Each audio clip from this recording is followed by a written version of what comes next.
When you're little, you might imagine a doctor as someone in a white lab coat with a stethoscope around their neck. Someone to make you feel better when you're sick, someone to kiss your boo-boos. This classic image of a doctor, however, is not the only type of doctor out there. I, for one, would like to be a psychiatrist, something a little different than your general practitioner.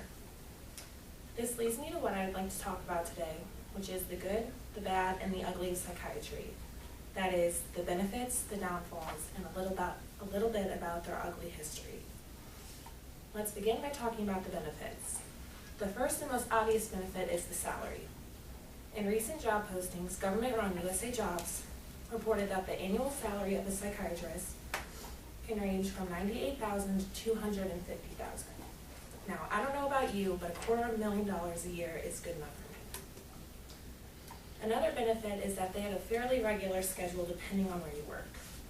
Within a recent interview with licensed psychiatrist Dr. Jay Liss commented on the fact that as a psychiatrist working within a private practice setting, he virtually gets to create his own schedule. The final and most important benefit to me is that they're constantly helping people. I'd be able to wake up every morning knowing that I'm making a difference in the world, and that's very important to me. Now let's move on to the drawbacks of being a psychiatrist. The first is that there's an intense amount of schooling required. Psychiatrists are doctors, meaning that they need at least 4 years of undergraduate school, 4 years of medical school, and at least 2 years of residency. So that's at least 10 years until I'm actually practicing within my field. Another drawback is that it can be emotionally exhausting.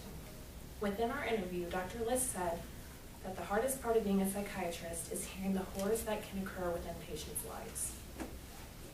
The final drawback is that your day can be extremely isolating.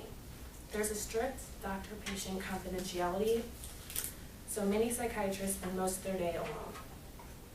Now let's move on to a little bit about the ugly past of psychiatry. In a 2013 article from the Journal of Contemporary and Psychoanalytic Studies, it mentioned that in the beginning, mental disorders were thought to be religious in nature.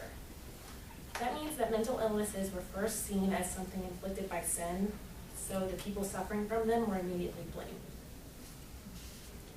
Another bit about the history is that those with mental disorders were often abandoned by their families and put into institutions for the rest of their lives. Gerald Grove's 1994 book, The Man Among Us, explains that this occurred within the 17th and 18th century due to the legislators wanting to keep the public safe from the chaos of the mentally ill. A final little bit about the history is that patients were put in horrific conditions and given improper treatment. A 2005 article from the Journal of the History of the Neurosciences reveals that during the 1930s, shock therapy, electroconvulsive therapy, and lobotomies were introduced into the psychiatric field. And all of these practices were often done without anesthetic, and they also quite often left the patients with permanent brain damage. I would like to conclude this speech today by reviewing my main points. That is, the good, the bad, and the ugly of psychiatry. Now, I still feel like psychiatry will be a perfect field for me and something that I want to do for the rest of my life. The good, the bad, and the ugly included. Thank you for your time.